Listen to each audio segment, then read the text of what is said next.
Jesus, you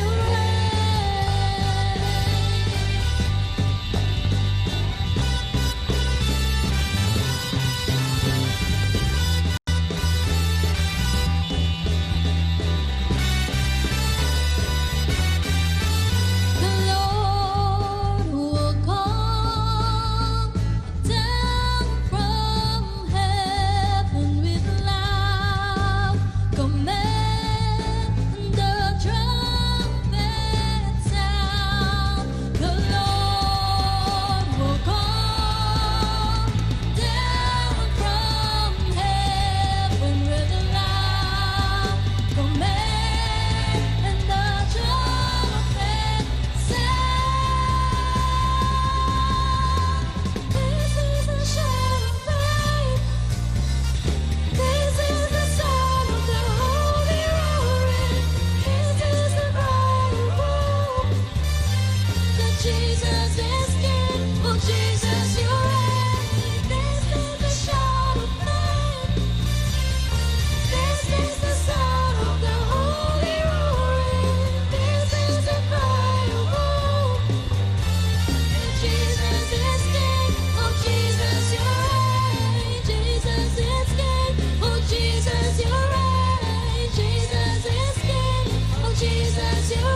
sa dakong katuyuan, inigsud ko sa kalangitan, mga bulan no kabituunan imong gipahimutan.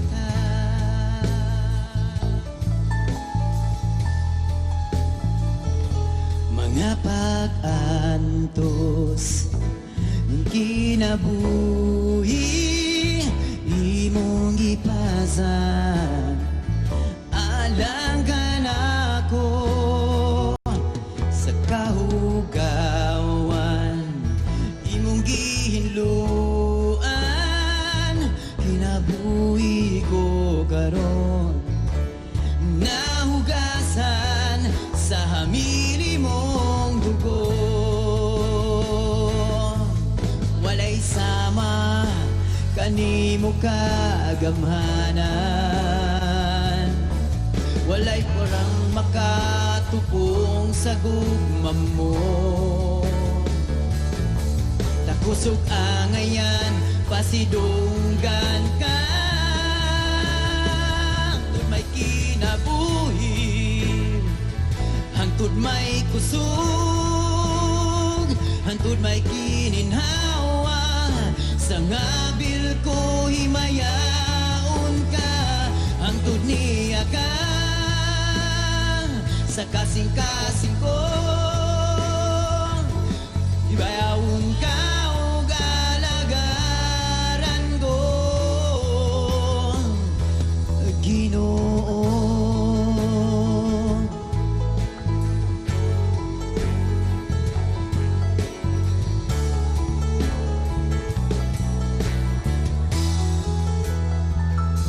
Nahimukso ko ning kalibutan,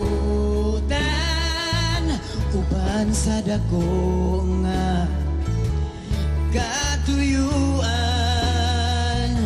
inigsud ko sa kalangitan, mga bulan no kabitunan imong gipahimutan.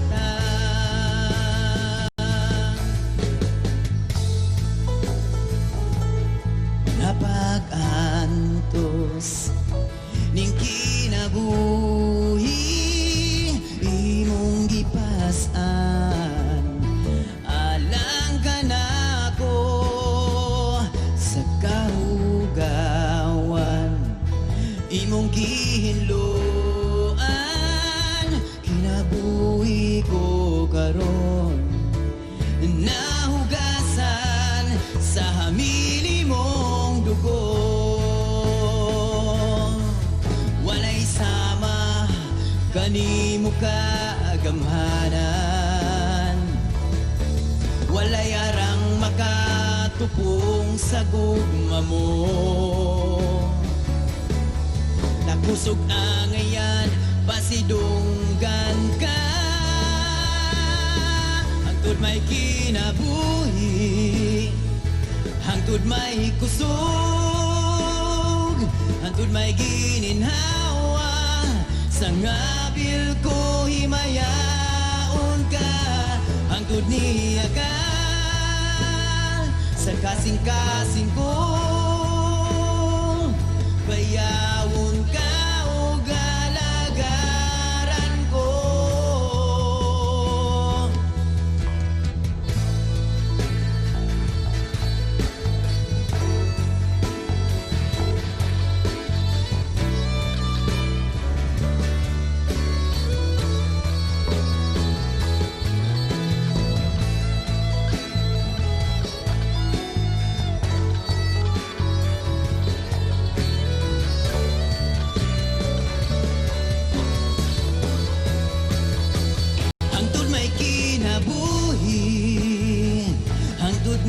kusog, hantod may gininhawa, sa ngabil ko himayaon ka, hangtod ni aga,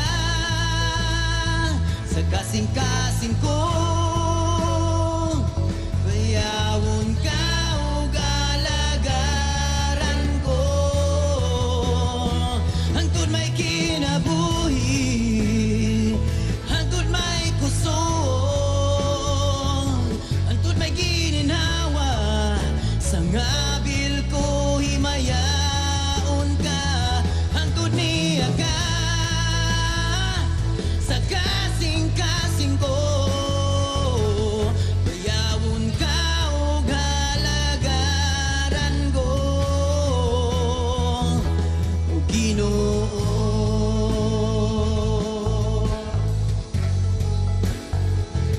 bayawon ka ug alagaran ko, Ginoo.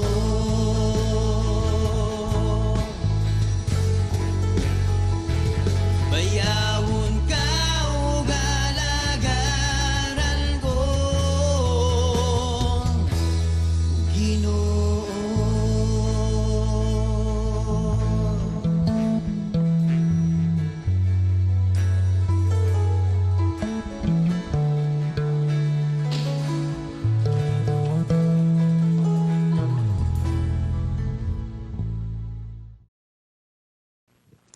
May adlaw sa tanan. Palihog ko og abri sa inyong Biblia sa Mateo chapter 20, versikulo 17 taman 28. Sa dihang nagpadulong na sila si Jesus sa Jerusalem, gipalain niya ang iyang mga tinunan gikan sa mga tao kay may isulti siya kanila. Miingon siya, "Pamati kamo. Nagapadulong kita sa Jerusalem, ug ako nga anak sa tao, itugyan ngadto sa kadagkuan sa mga pari ug mga magtutudlo o sa kasuguan, ug hukman nila ko nga patyon. Unya, itugyan nila ako sa mga dili Hudiyo aron bugal-bugalan, bunalan, ug ilansang sa krus. Apan sa ikatalo na adlaw, mabanhaw ako." Miadto kang Jesus ang asawa ni Zebedee, uban ang iyang duha ka anak nga lalaki. Miluhod siya atubangan ni Jesus, kay may ihangyo siya. Busa miingon si Jesus kaniya, "Unsay imong gusto?" Mitubag ang asawa ni Zebedee, "Kung mahimo, kung maghari ka na, palingkura ang akong duha ka anak diha sa imong tapad. Ang usa sa tuo ug ang usa sa wala." Apan gitubag sila ni Jesus, "Wala kamo mahibalo kung unsa ang inyong gihangyo. Maantos ba ninyo ang kasakit nga hapit kunang antuson?" Miingon sila, "Oo, maantos namo." Miingon si Jesus kanila, "Tinuod nga maantos gayud ninyo, apan dili ako ang mupili kung kinsa ang mulingkod sa akong tuo ug sa akong wala. Kay may gitagaan na ang akong amahan niini." Sa pagkadungog sa napulo katinunan sa ilahang gihangyo, nasuko kayo sila sa mga pag-igsuon. Busa gitawag silang tanan ni Jesus o giingnan, "Nahibaluan ba ninyo nga ang kadagkuan niini ang nga kalibutan may gahom sa pagmando sa ilang tao nga sa ilang mga ginasakupan ug sila ang magbuot kung unsa ang ilang buhaton kanila. Apan dili ingon niini ang angay kaninyo. Kay kung kinsa kaninyo ang gusto man mahimong gamhanan, kinahanglan nga mahimo siyang inyong sulugoon. O kung kinsa kaninyo ang gusto nga mahimong pangulo, kinahanglan nga mahimo siyang ulipon sa tanan. Bisan pagani ako nga anak sa tao, wala mo anhi dinhi sa kalibutan aron alagaran, kundili aron mo alagad ug muhatag sa akong kinabuhi sa pagtubos sa daghang mga tao." Naay problema sa kanina eksena. Naay problema sa atong kinabuhi o sa atong maski sa atong simbahan, sa simbahan sa Ginoo. No? Mura ra gud nag-ingani na, "Uy, magsunod ko kang Hesus." No? Ako na siyang akong ihatag akong tibok kinabuhi sa iya ha. Ako na siyang i-follow. No? I will be a follower and a disciple of Jesus. Time sabi, mag-selfie sa ako. Uy, mura po na ingani na magtabang ko sa akong mga kauban kaning magtabang sila sa mga pobre, feeding program sila, maghatag sila og mga gamit para sa naglisod. So, dahil sabi, kamulo na ang trabaho, no? Bebe, pictures ako. Selfie sa ta. Umura po niya ingani na, uy, temsa, prayer and fasting na, di ba? Temsa. Prayer and fasting sa ta. Dana sa inyong makita, naay problema sa eksena. Naay problema sa picture. Na kung ano makita na nigali ninyo na ang kaugalingon na nato ang mapalabi, ang monanon ang naa sa atubangan, ug si Jesus na noon, ug sa unsayahang binuhatan, monanoy naa sa likod, ug dili na mao ang focus. Kabalota, diritso, sa kana lang daan na pictures, no? Na naay problema.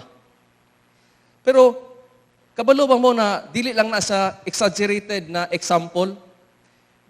Gakahitabo ni siya karon sa atong panahon.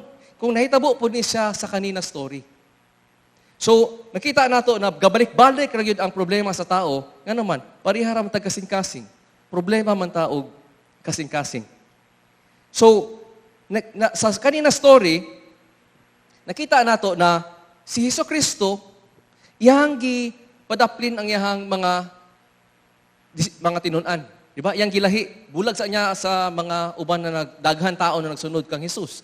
Ug iyang gi-explikaran again. Ikatulo na niya na time na na-explain. Mga disipulo, guys, duol na ta sa Jerusalem.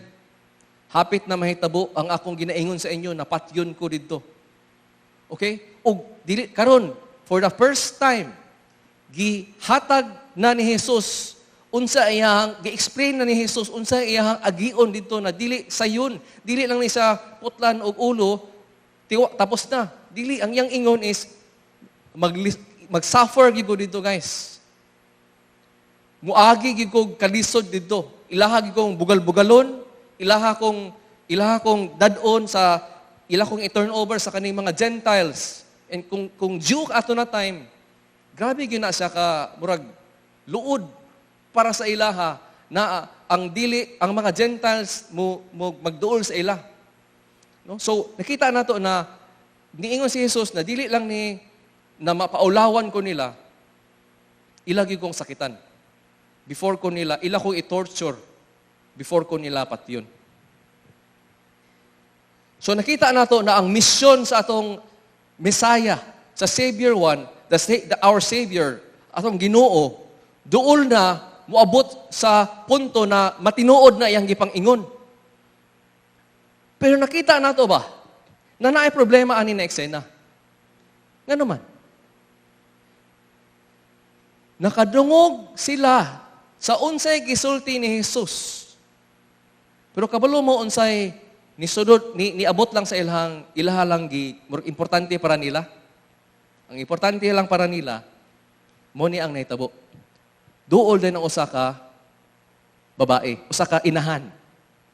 Ug ni bow down kang Jesus, niingon, Lord, nakoy hangyo nimo, Lord. Unsa may hangyo nimo? Ngutana si Jesus. Kung naminaw sila kung unsay giisulti ni Jesus, di ba? Dapat dili nga ilang isulti, pero kaniyang nigawas. Lord, itugot mi Lord kung matuman na imong mga plano ba? Nana ka sa posisyon sa kapangyarihan. Ibutang akong anak, usa sa imong usa sa imong wala kay duha man ni sila, Lord. Kabalo ba mo na dili lang na ani na adlaw nahitabo? Pero hantod gyapon na karon. Kani atong naman ta no, kita mga Pinoy naman tay palakasay na society man ta. Kung depende sa imong connection, di ba? Kung lakas ang imong connection, lakas ka. Nakay advantage sa uban. Katong inahan na ni Dool, kuyog iyang duha ka anak, mapansin to ninyo sa John chapter 19, versikulo 25, na igsuon day na siya sa mama ni Jesus. Igsuon sila. So, si Mary, iyang igsuon, si Salom. Muna yung pangalan sa kaning babae, si Salom. O kani si Salom, inahan ni siya sa kaning duha ka disipulo ni Jesus. Na ang pangalan, si Juan o si James. Si John o si James. The son of Zebedee. So si Mrs. Salom Zebedee, igsuon ni siya ni Mary. So nakita niyo mo, no? Na auntie ni siya ni Jesus. Naa siya'y lakas na koneksyon. Ug makita gyud nimo no na dili ni siya ordinaryo na approach kay gigamit gyud ni natanan, no? Naa si auntie ug naa yang duha ka igagaw si John ug si James, duol sila kang Hesus na ilahang nakitaan na oportunidad. Kay duol na abot Jerusalem. Dinhi mahari na si Hesus, di ba? Sa ilang pagsabot, mahimo siyang hari. Di ba? Then, si Pedro mong datong pabor, pero kapila man to nakasabaan si Pedro, bago lang. Di ba? Giingnan si Pedro, mura ba si Satanas? Pedro. So, ang ilahang leader na nakita, medyo naay oportunidad karon kay nakasabaan, napaulawan, ay basin kung wala na si Pedro, pwede na siguro kami. So, nakita na to na naay problema sa eksena. Kay ilahang nadunggan na duol na, mahitabo na patyon na si Jesus. Patyon na siya sa cross. Mag-suffer siya. Pero unsa may nahitabo, duol sila o sila ilahang gusto, ang ilahang kuan na ma-save ilahang posisyon na mo saka sila sa posisyon over sa ilang mga kauban, ang ilahang gisiguro. So makita nato no na dili lang na siya sa kanina panahon. Ingon pa sa, unsa may gipang ingon karon no, na nay mga several of our Christian counterparts lugar na mga pastors, mga leaders. Ingon pa ni John Piper, karon ang ginaatubang sa atong generation, this is the first and greatest command. You shall love yourself. Ingon pa ni John Stott, usapod sa mas nauna pa kang Piper, na karon ang usa sa chorus sa daghan kayo ga balik-balik og chant no is I must at all cost love myself. Ug ingon pa ni John Calvin sa mas nauna pa gyud nila sa kaning duha ka tawo, ana sila na blindly sa pabuta-buta daghan kayo mo rush in sa kaniatong ginatawag na self-love. Mahalin mo sarili mo. Di ba? So ang nakita nato ba tanan problema karon sa kinabuhi sa imong ginaatubang sa is problema nimo bay low kay kag self-esteem. Problema nimo bay murag wala nimo ginatagak importansya imong kaugalingon. So nakita nato na naay problema ani na eksena. Naay problema sa atong kinabuhi. Naay problema sa simbahan mismo ni Jesus. Kaya ang mga tao, naguna-huna lang sa ilang kagulingon. Sila na ang naa sa atubangan. Ug unsa man ang naa, ug si Jesus, ug kinsa pa ang iyang ginabuhat, naa sa likod. Mo ni siya, no, na ang gugma, because this is coming from a love for self. Ang gugma, pwede yun nimo ma-misuse. Pwede yun siya ma-abuse. Ingon pa sa 2 Timothy 3, 1, taman 5, pero let's just focus sa versikulo 1 o 2. Na, timan ikani, mahimong malisod gayud ang katapusan nga adlaw. Kaya ang mga tao mahimong mapalabihon, mahigugmaon sa kwarta. Ang mga tao mahimong labihon. Kung English pa na, lovers of themselves. That is what will happen and has been happening and is happening sa ato ang paligid. Naay problema sa atong eksena, mga igsoon. Nakita nato na na ang Dios ug ang command sa Dios unsa man sa labaw sa tanan imong i-love ang Ginoo sa tibuok nimong kasing-kasing kusog huna-huna ug imong i-love ang imong kapwa-tao sama sa pagmahal sa imong sarili. Pero unsay nahitabo karon? Gibaliktad na gitwist na Nahitabo is mahalon nako ang akong kaugalingon sa labaw pa sa tanan para dili na nako pansinon or tumanon ang Diyos kung dili siya mo suit sa akong gusto. Ug, di ba? Mugamit ko og tao para makuha nako akong gusto. So nakita nato na the self-love will result in destructive, selfish behavior. Kung malabaw sa tanan ang gugma sa sarili, no? Ang palabihon nato ang atong kagulingon lang. Kana siya, mga igsuon, tawag ana pride. Ug makita nato no, ang pride kung nagpuyo ta sa usa ka society, walay pamilya na mausara or mahanay sila kung naay garbo sa pamilya. Wasak gyud na. Sama gyapon sa simbahan sa Ginoo. Usa ka sa pamilya sa Dios. Kung naay garbo diha, ang mga tao diha ang labihon lang nila ilang kagulingon, wasak yun na siya na pamilya. Sama gyapon sa atong sosyedad. Kung ang atong komunidad, ang igo rang hunaw-naon sa atong kagulingon, bahala na mo diha. Basta okay ko, basta safe ko, basta ako, kuha na ako akong gusto. Bahala na tamo, tapakan. Bahala na ko mukita. Basta, di ba? Bahala na mo diha. So makita nato na no, ang garbo is an enemy sa Dios. Ug kung naam lang tulo ka butang na mahitabo sa imo kung naay garbo sa imong kinabuhi, sama sa nahitabo sa kaning mga tinun-an.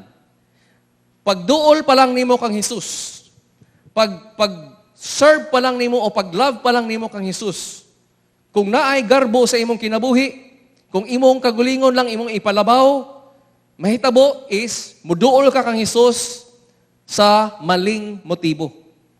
Muna, number one, kung naay pride na dili na nimo i-surrender kang Hesus, imo ra gyapon ipalabaw imong gugma sa imong kagulingon, mas labaw pa sa gugma dapat sa Dios.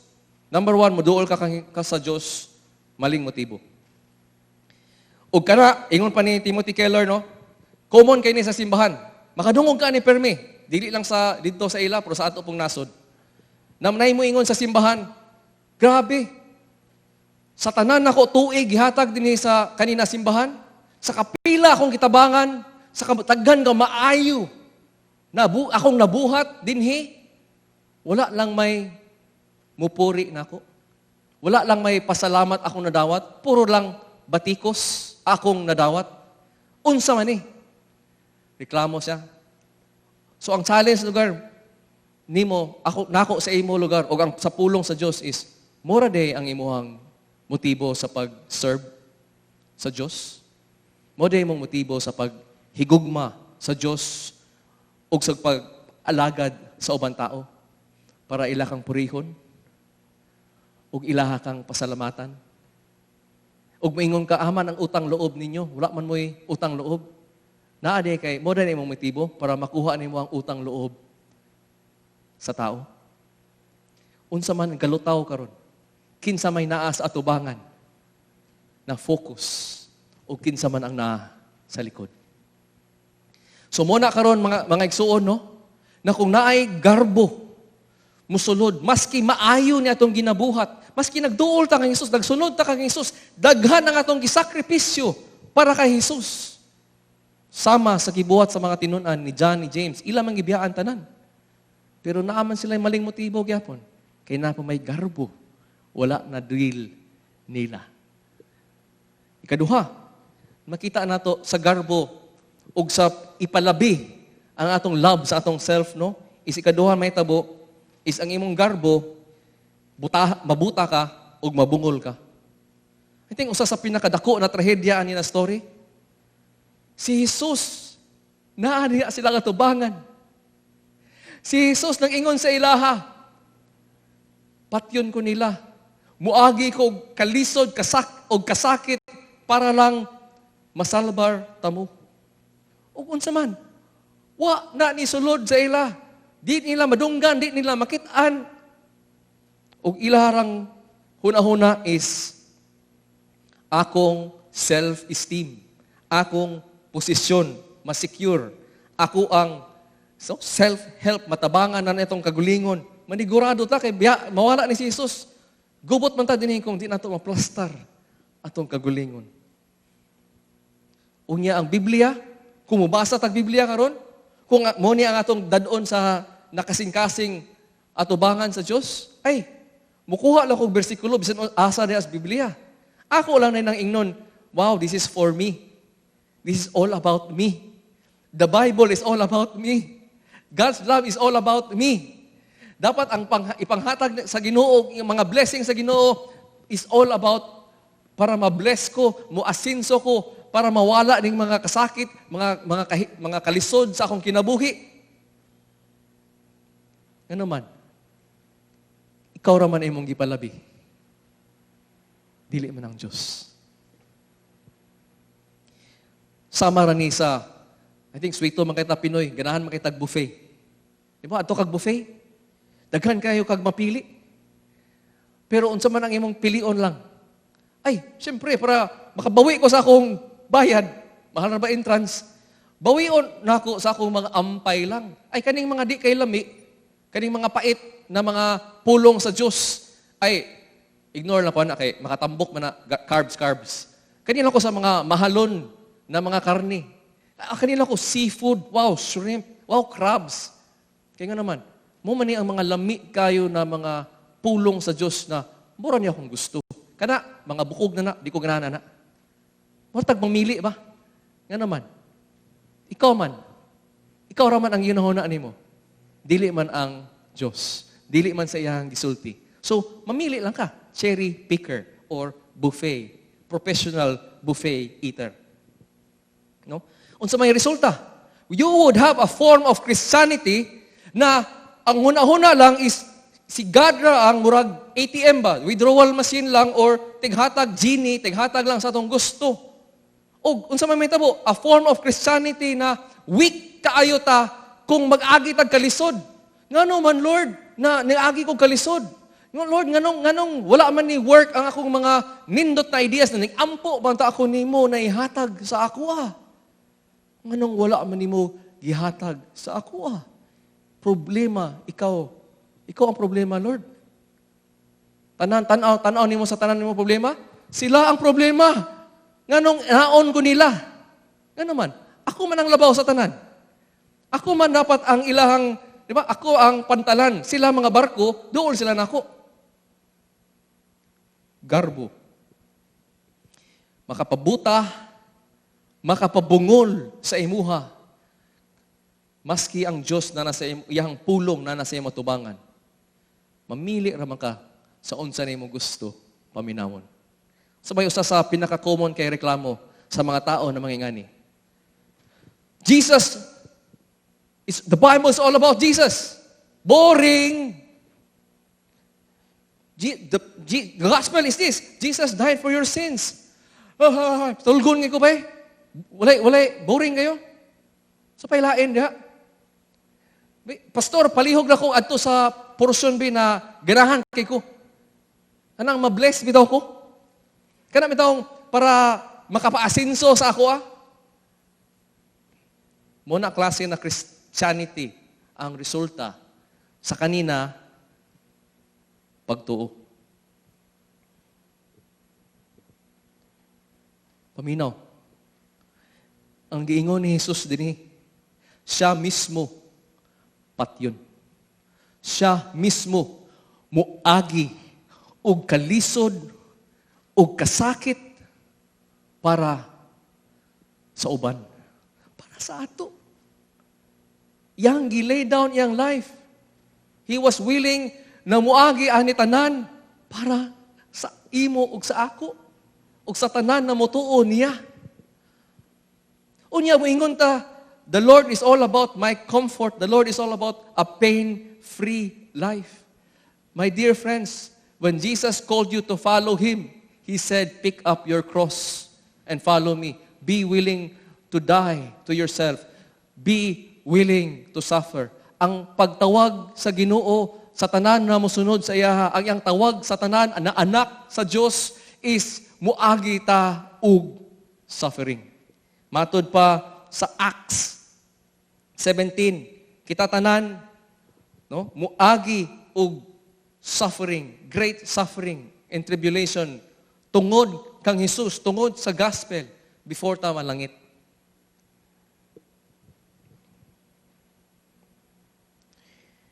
We are called to suffer. 1 Peter 4:12 says, ayaw katingala kung niagi ka kalisod. Ay katingala kung niagi ka og kasakit tungod kay anak ka sa Dios. Pero unsa may tabo sa tao na palabaw lang ang kagulingon, permi sa matingala. Ang kaniang klase na Kristohanon, permi mahugno kung naay agion nakalisod. Permi, masakitan, mag-ingon, di na ko ninyo, kay inyo kong gipasakitan. Bahala na mo diha. Pride makes you deaf and blind even to God. Ikatulo, na mahitabo, buhaton sa garbo sa imuha, ug ang paglabaw sa imong kagulingon is imurang pangitaon ang imuhang kagulingong glory. Na ikaw ang musikat, na ikaw ang mahumot.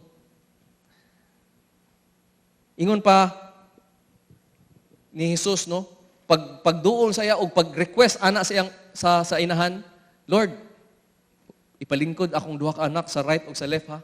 Unsa may tubag ni Jesus? Wala ka kasabot sa imong gipangutana. Wala ka gipasabot sa imong gihangyo sa kuha. Kaya ba day ninyo ang akong agian? And nobody ever suffered like Jesus. Wala. He was God Himself. He took all the sins and He is holy, holy, holy. He hates sin. And yet, for the love, for those who don't love Him, He took all the sins upon Himself. Kita na to, no? Na pag-ingon ni Jesus, anak, wala mo kasabot sa inyong gipangayo. Ang path to glory is from suffering. Abi ninyo, hayahay na inyong gipangayo. Musuffer mo. Unsa may tubag nilang kang Jesus? Ay, kaya na mo na, Lord. Way problema. Basta right and left lang mi, Lord. Kaya kaya na, Lord. Mo man ang garbo, di ba? Mangayo ka, abi na to. Kaya abi na to, kaya na to. Lord, I want this. Lord, I need this para ma-complete akong life. Kaya lagi na ako, Lord. Kaya lagi na ako, Lord. Unya, pag-abot. Pagtubag sa imong pag-ampo. Nangay kag trabaho, kitagaan kag trabaho. Hilak-hilak na rin ka kay, Lord, lisod man day, Lord. Stressful man day, Lord. Di man day niya ako kahiya, Lord. Ngay kung lain, Lord, lain trabaho lang, Lord, please. Lord, gusto ko maminyo. Lord, lifetime partner. Tagaan ka, tubag imo ang agampo. Ay, lisod man day, Lord. Manghugas man kong plato tagagabi. Ay, ang bata mo hilak din ko katulog. Lisod man day ni Lord. Pwede na I return and exchange. Maski 5 years lang. Warranty. Abi na to, kaya na to, no? Kapila na makanangaya sa Ginoo. Kapila na makaniampo. Na Lord, gusto mo niya akong gusto. Sa diha, sa kitubag sa Ginoo. Tungod sa iyang grasya sa imo. Nakita nimo. Nakadaot naman noon nimo. Napalayo na noong ka sa Ginoo. Ano man? mas gimahal man din nimo ang iyang gihatag kaysa ang naghatag. Ikaw man ang gipalabi.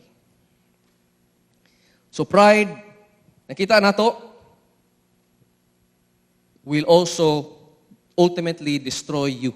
No? Iyahang gubaon tanan ang imong relationship o iyahang kang maguba mismo. Because ultimately, walay relationship mo survive kung naay garbo. O ultimately, ang Ginoo mismo imong kontra kung ikaw proud ka na tao. Kung ikaw pride hantod sa wala gi kay repentance sa imong pride, imong kagulingon nagyapon imong gilab og imong gipalabaw kay sa Ginoo.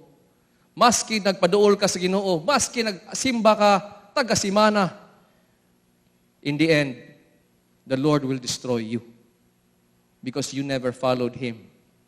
You were following yourself para mabutang ka sa posisyon na purihin ka. Ba? Mo man na ang relihiyon na giguba ni Jesus sa Sermon of the Mount? Ang relihiyon na sa mga self-righteous o proud people na okay ra sila? Mo na ang giguba ni Jesus. Kamo, mga hypocrites, nagbuhat mo mga maayong butang, pero mali man iyong motibo. Nag-ingon mo na inyong gibuhat niya para sa Diyos, pero lahi man ang inyong kasing-kasing. You will be destroyed if you are a proud person. Ug makita nato diha, ug makita sa imong kinabuhi no na kung relationship wise no, mura ra ning nagtag of war ka ba? Na binirahay bitaw. Ay kung imong i-feel ang akong need, di ba? Ay ra na ako buhaton ang imong gusto. Binirahay ta di ikaw sa una mo hatag sa akong gusto para akong ihatag imong gusto. Binirahay lang ta. Oh? Ano man?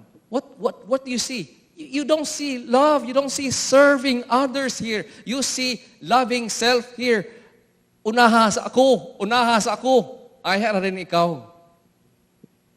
Unsa may ingon ni Jesus? Pag nakita niya sa iyang kagulingong disipulo, sa iyang mga anak, so yung tubag, tindot kaysa tubag. Dili ni dapat sa inyo.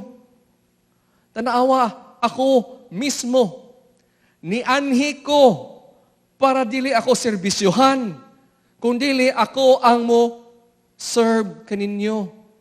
Nianhi ko para i-love tamo. Wala ko ni demand na i-love ninyo ako una. Ako ang ni-love sa inyo ha first. Ako ang ni-serve sa inyo first. Ako ang mag-sacrifice o mag-suffer sa inyo ha. Makita na ito, no? Bottom line is that hard, precious truths ni kailangan na ito madunggan. Kay, sa yun na kayo, di ba? If gusto ta, managhan ta diri sa GCAF, igo na ta maingon, God will bless you. God will make you rich. And God will make you healthy. I'll just preach to you a different gospel. And many people will feel this, our church. But we're following Jesus. We will suffer gladly for Jesus. And we will preach whatever He's told us to preach and share. Kompleto. Walay tago-tago. Pinta-baraha. Muni si Jesus. Muni siya ingani kanindot. Ug muni ang iyang hari siya. Diyos siya. Di ka pwede duwa-duwa sa iya. All or nothing tadiribay.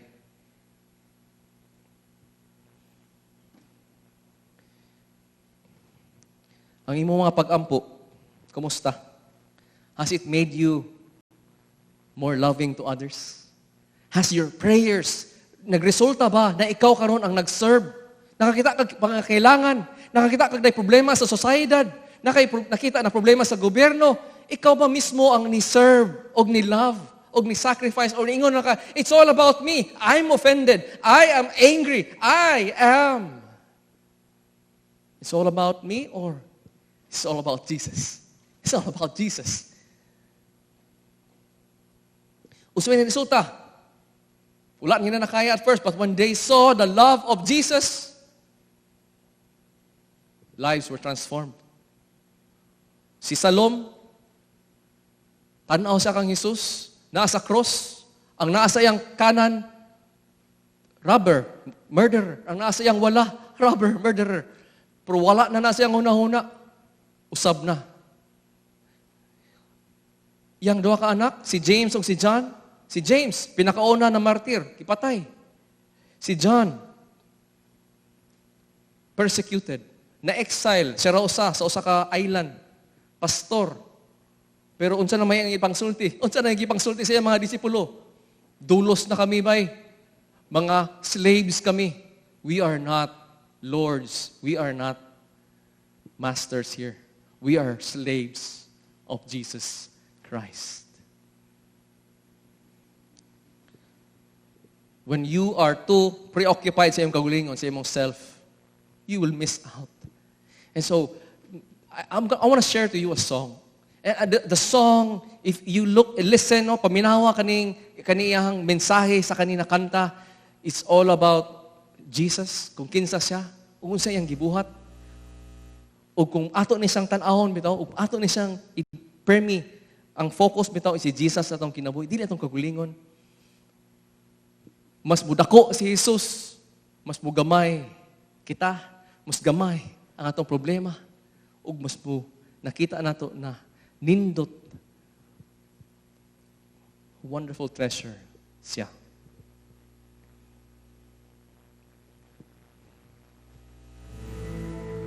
We look to you tonight, knowing that you're for us. You're for us, calling our names, inviting us. Ingon si Jesus, siya ang himuon ng ransom. And raise them high. You choose the weak and make them strong.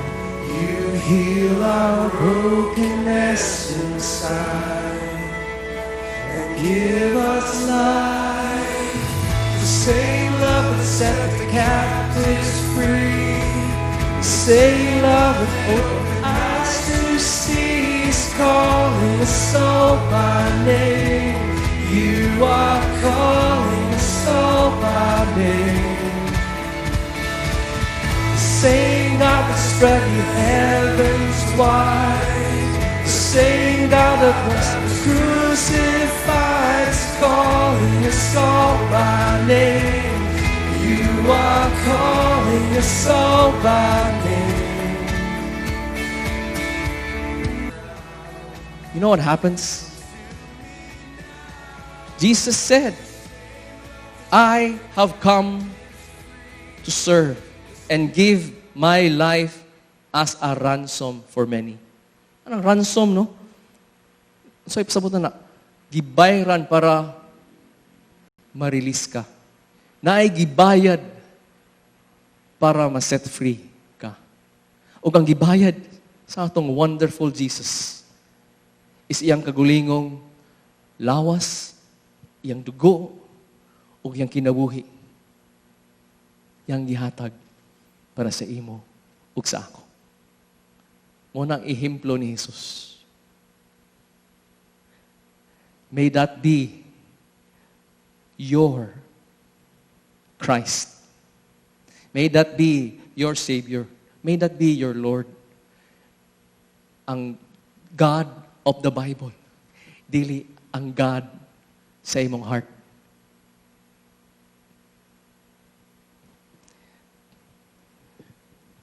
Magampo kita. Lord, we are praying for for GCAF, Lord, and for friends and family who are looking in as well, all over the country, all over the world. Lord, na nakita na mo, Lord, na ang kaning dako kayo na problema na nasulod sa amohang kinabuhi, nasa sulod sa simbahan mismo, na kung ipalabaw ang among kagulingon, magbulilyaso yun.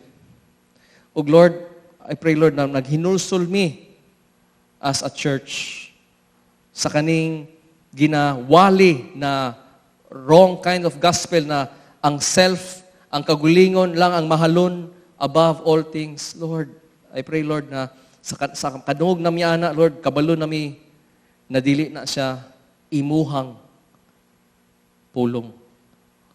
kana gikan sa Satanas.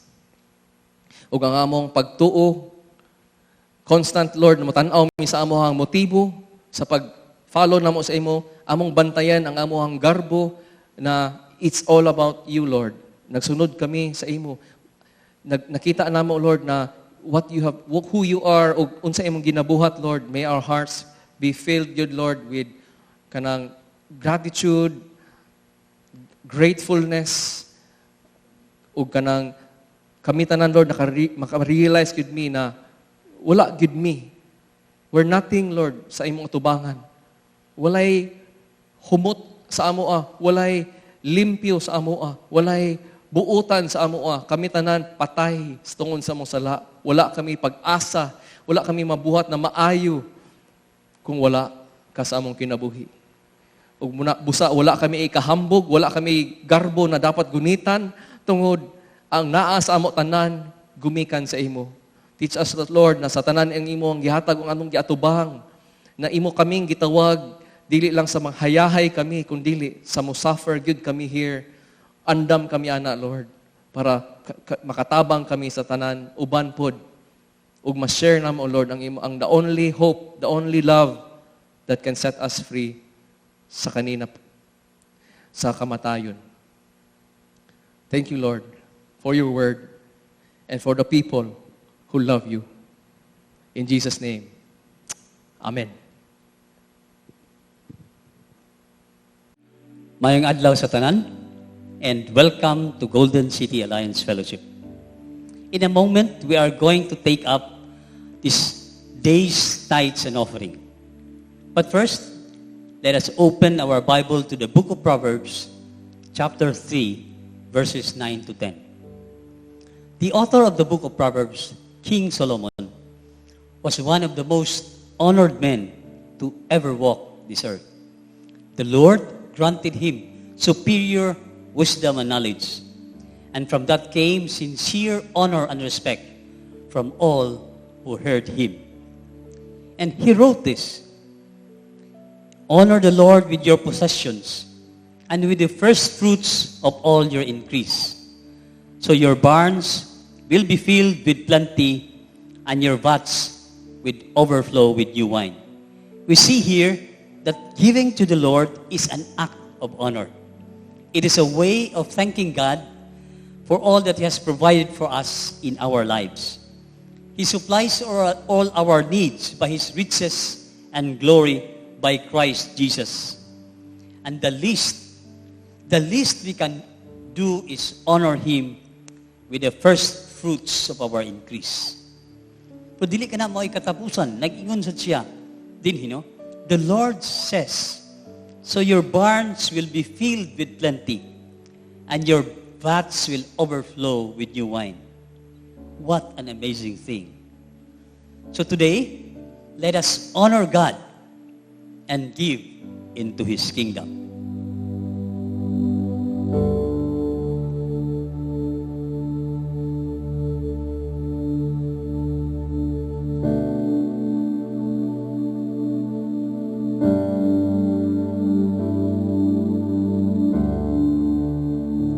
So now, we have come to the end of today's service.